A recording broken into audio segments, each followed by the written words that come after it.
She thought he was just another rich man, until he whispered, "Come with me. I'm dying." Before we begin, don't forget to subscribe, like, and turn on the notification bell so you never miss our daily stories about life, love, and fate. He sat at a corner table in an upscale restaurant, where the air was filled with the aroma of fine dishes and the soft rustle of silk dresses from the city's elite. Everyone knew him, Ethan Rahman, the billionaire owner of several major corporations, a man some worshipped and others despised. But that evening, he didn't look like the powerful businessman everyone feared. He looked like a man who was simply tired. There was a hidden pain behind his calm, steady gaze. His fingers nervously turned the stem of a wine glass as he stared into the void.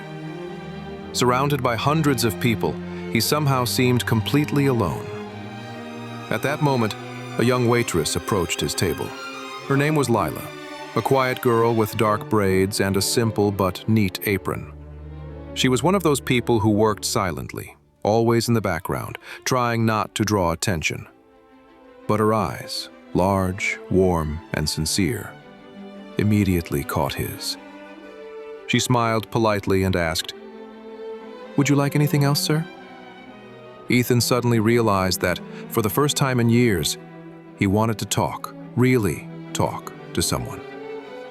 He stayed silent for a long moment, and then, as if surrendering to madness, he said the words that would change everything.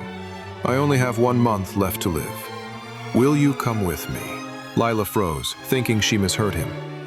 She set the tray down, her hands trembling slightly. At first she thought it was some strange joke from a wealthy client, but when she looked into his eyes, she saw no hint of playfulness there. Only pain, exhaustion, and, somehow, hope. "I'm sorry. What did you say?" she whispered. "I'm not joking," he replied softly.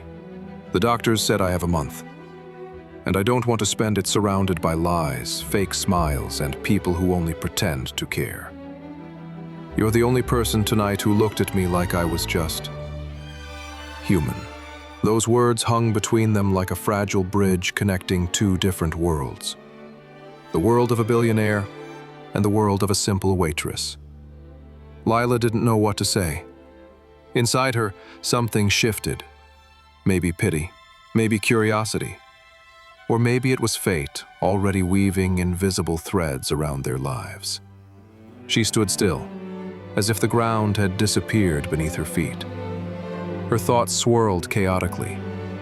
How could it be that this powerful man, whose name filled magazines and news headlines, was saying these things to her? She had only ever seen people like him on TV, never up close. And now one of them was asking her to leave everything behind for a journey into the unknown. But the most shocking part was his confession, that he had only a month to live. She instinctively pulled out a chair and sat down beside him, though it was strictly forbidden for the staff to linger at customers' tables. Her voice trembled as she spoke. "Why me? You must know so many people, friends, women, anyone." Ethan smiled faintly, but there was more sadness than joy in his smile. "They all want something from me. Money, fame, attention. You're the only one who came to me without expecting anything. You looked at me like a person, not a name." I haven't seen that look in years. His words struck something deep inside her. Lila thought about her own life. Endless shifts from morning to night, working to support her sick mother and younger sister. No one had ever seen her as someone special. She was just a waitress. And yet this man, this billionaire, was telling her that her honesty meant more to him than anything else. She wanted to refuse, to tell him this was madness, that she had no right to leave her family for a stranger. But something in his eyes stopped her. There was a spark. The kind you only see in people who are ready to live their last days as if they were their first.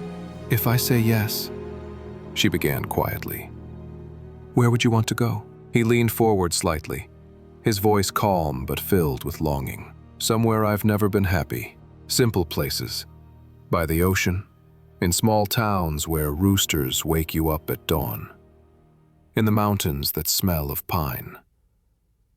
I don't want palaces. I've seen too many of those. I just want to live this month in a way that makes me forget who I was. And remember that I'm alive. Lila felt her heart beating faster. For the first time in her life, she stood on the edge of a choice that could change everything. Her job, her habits, her entire world. A chance to see life through the eyes of someone who only had a month left to live. I don't know, she whispered, her fingers trembling on the edge of her apron. Think about it, Ethan said gently. I don't have long to wait, but if you say yes, I promise this month will feel like forever. Inside her, a storm was rising. Her mind told her to walk away, but her heart whispered to take the leap toward a story few ever get to live. What would you do if you were in Layla's place? Let us know your thoughts in the comments below. Thank you for watching and stay with us. Tomorrow, another touching story awaits.